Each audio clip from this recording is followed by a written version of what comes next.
हमारे साथ राष्ट्रीय क्रिश्चियन मोर्चा के राष्ट्रीय अध्यक्ष ये जो सरकार है आरएसएस के द्वारा जिसमें भारत के मूल निवासियों को पुनः गुलाम करने के लिए इनकी नीतियां कार्य करती हैं। ये विधेयक विधानसभा में नहीं बना है, ये आरएसएस के हेडक्वार्टर नागपुर में बना। बड़ी दावा कर रहे हैं आरएसएस के लोग हर जगह धर्म के नाम पे लोगों को हिंदू मुसलमान, हिंदू ईसाई, हिंदू सिख, भारत में इन पर बैन लग चुका है। अमेरिका में आवाज उठ रहा है कि आरएसएस के संबंधित जितने संगठन सबको बैन करो। तो अलग से कानून बनाने का मतलब ये हथियार बना करके ये आरएसएस के लोग उसका इस्तेमाल करने के लिए सारा चीज ताम झाम कर रहे हैं। तो ये आरक्षण विरोधी कौन है? आरएसएस के लोग हैं। मैं साफ साफ बोलूं, ये ईवीएम मशीन के द्वारा बनाया गया सरकार है। ईवीएम मशीन में गड़बड़ी करके बनाया गया सरकार है, लेकिन आजीवन कारावास में सता कर प्रताड़ित करके तड़पा के उसको मारा जाता है। ये आजीवन कारावास है। तो ये आजीवन कारावास क्यों लाना चाहते हैं? इससे अच्छा था फांसी का सजा का प्रावधान करना चाहिए था इनको। हमारे साथ राष्ट्रीय क्रिश्चियन मोर्चा के राष्ट्रीय अध्यक्ष आदरणीय अरविंद कश्यप साहब हैं, उनसे हम बात करते हैं। स्वागत है सर आपका हमारे चैनल पर। धन्यवाद। आज एक आप जो है राष्ट्रीय स्तर पर एक कम्युनिटी का नेतृत्व करते हैं क्रिश्चियनों का, राष्ट्रीय क्रिश्चियन मोर्चा के बैनर तले इतनी बड़ी संख्या में आज जसपुर में लाखों की संख्या में लोग एकत्रित हुए हैं और आए हुए हैं। लोग उतर रहे हैं रोड में, चूंकि बिल अभी लागू हुई नहीं, प्रस्तावित हुई है, लेकिन लोगों में इतना आक्रोश दिख रहा है। इस विषय पे क्या कहेंगे? अच्छा देखिए, ये जो सरकार है आरएसएस के द्वारा जिसमें भारत के मूल निवासियों को पुनः गुलाम करने के लिए इनकी नीतियां कार्य करती हैं और ये पूर्वाग्रह जो भारत के मूल निवासियों को पहले से प्रताड़ित करने का या उनको गुलाम करने का इनकी जो पहले से मानसिकता रही है, उसके तहत ये विधेयक बनाया गया है। ये विधेयक विधानसभा में नहीं बना है, ये आरएसएस के हेडक्वार्टर नागपुर में बना। बड़ी दावा कर रहे हैं, बड़ी दावा कर, इसलिए ये नागपुर के हेडक्वार्टर में आरएसएस हेडक्वार्टर बना हुआ है, ये यहाँ बना हुआ नहीं है। ऊपर से जो मुख्यमंत्री है, अभी इस बात को किस आधार पर आप कर?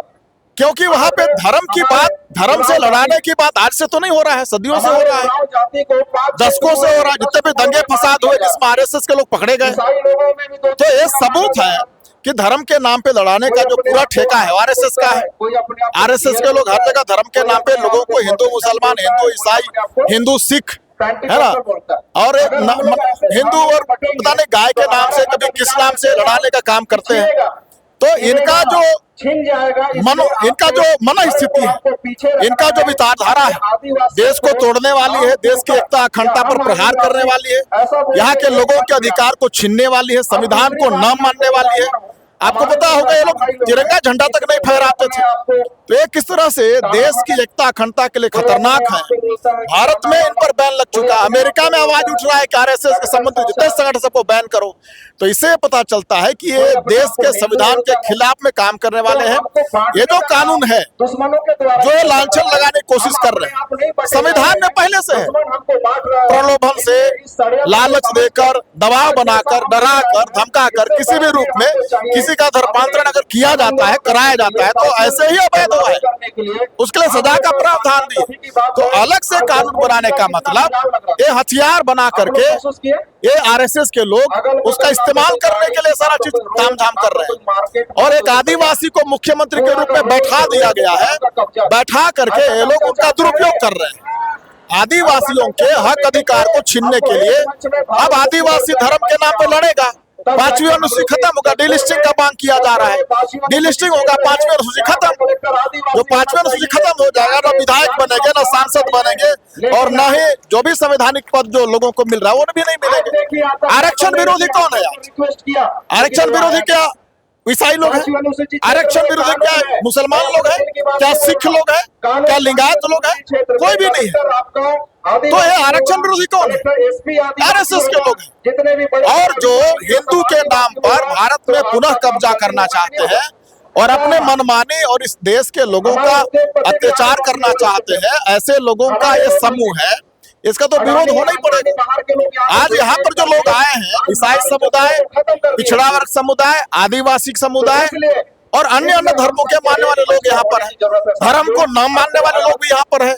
जो इस कानून का विरोध कर रहे हैं, इस विधेयक का विरोध कर रहे हैं। तो यहाँ पर जो हजारों लाखों की संख्या में जसपुर नगर छत्तीसगढ़ में लोग जो आए हैं, ये कानून का विरोध कर रहे हैं और उस व्यवस्था और उस विचार का विरोध कर रहे हैं जो देश की एकता, अखंडता, भाईचारा को खत्म करने पर तुली हुई है। धर्मांतरण हो रहा है, उसका जिम्मेदार क्या कहना आपके हिसाब से फिर आरएसएस? धर्मांतरण हो रहा है ये चिल्ला रहे हैं, लेकिन धर्मांतरण क्यों हो रहा है? पहली बात, धर्म को मानने की आजादी संविधान देता है। संविधान में कौन लोग थे? संविधान निर्माता कौन लोग थे? संविधान के जो निर्माता समूह से समिति थे वो कौन लोग थे?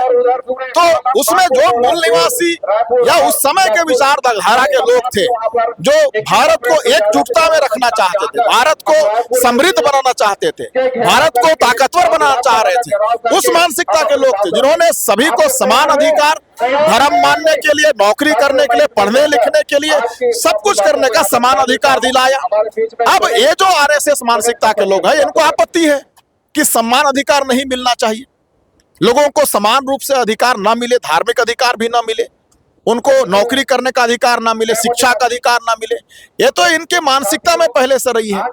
तो आज जो ये विरोध हो रहा है, इसका कारण मेन है कि ये आदिवासियों को और धार्मिक लोगों को अलग अलग विखंडित करके इनको लड़ाई में उतारा जाए, इनको दंगा फसाद में फंसाया जाए और इनके हक अधिकार खत्म किए जाए, 5वीं अनुसूची खत्म किया जाए। ये सारी चीजें इसमें समाहित है और इन्हीं बातों को आज जनता समझ रही है। इनकी जो विचार है, ये जो गलत विचार है, इनको जनता समझ रही है। मैं साफ साफ बोलूं, ये ईवीएम मशीन के द्वारा बनाया गया सरकार है, ईवीएम मशीन में गड़बड़ी करके बनाया गया सरकार है और इसका दुरुपयोग पूरे बड़े रूप में होगा। ये कानून नहीं है, ये काला कानून है। इस कानून का विरोध जायज है। भाई बताओ, आप किसी को धर्म मानने पर आजीवन कारावास दोगे क्या? आजीवन कारावास क्या है? आजीवन कारावास उसको कहते हैं जहां पर तड़पा तड़पा के, सता के व्यक्ति को मारा जाता है, वही आजीवन कारावास है। फांसी की सजा और आजीवन कारावास में आकाश जमीन का अंतर है। फांसी की सजा में मिनट भर में आदमी मर जाता है, लेकिन आजीवन कारावास में सता कर, प्रताड़ित करके, तड़पा के उसको मारा जाता है। ये आजीवन कारावास है। तो ये आजीवन कारावास क्यों लाना चाहते हैं? इससे अच्छा था फांसी का सजा का प्रावधान करना चाहिए था इनको, कि जो धर्मांतरण अवैध रूप से कर रहे हैं फांसी पे लटका दो इनको, और रहे बांस न बाजे बंसुरी वाला। तो ये तड़पाना चाहते हैं, ये प्रताड़ित करना चाहते हैं। इनकी मानसिकता यहाँ के मूल निवासियों को, चाहे धर्म के नाम पे हो, चाहे जाति के नाम पे हो, चाहे गाय के नाम पे हो, तो जिस नाम पे भी हो, सत्ता में बैठ करके सत्ता शक्ति का दुरुपयोग करते हुए इनको प्रताड़ित करने की मनसा है। अच्छा, यूजीसी का जैसे विरोध हुआ तो वापस हो गया, समर्थन में काफी रैली निकली, हर जगह रैली निकला यूजीसी के विरोध समर्थन में भी विरोध हुआ तो वापस हो गया।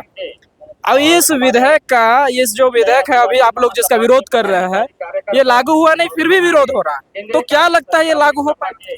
लागू नहीं होना चाहिए, लागू नहीं होना चाहिए। अगर लागू होता है तो भारत के जो लोग हैं, नागरिक हैं, यहाँ के जो मूल निवासी, उनके ऊपर अत्याचार बढ़ेंगे, इनका दुरुपयोग होगा, कानून का हथियार के रूप में दुरुपयोग होगा। और पहले से ही सैकड़ों हजारों केस दर्ज किए गए धर्मांतरण के झूठे आरोपों में, कहीं भी सिद्ध नहीं हो पाया। अब जब उससे कहीं कठोर कानून लाना चाहते हैं, जब तुम उसी को सिद्ध नहीं कर पाए तो कठोर कानून किस काम के लिए?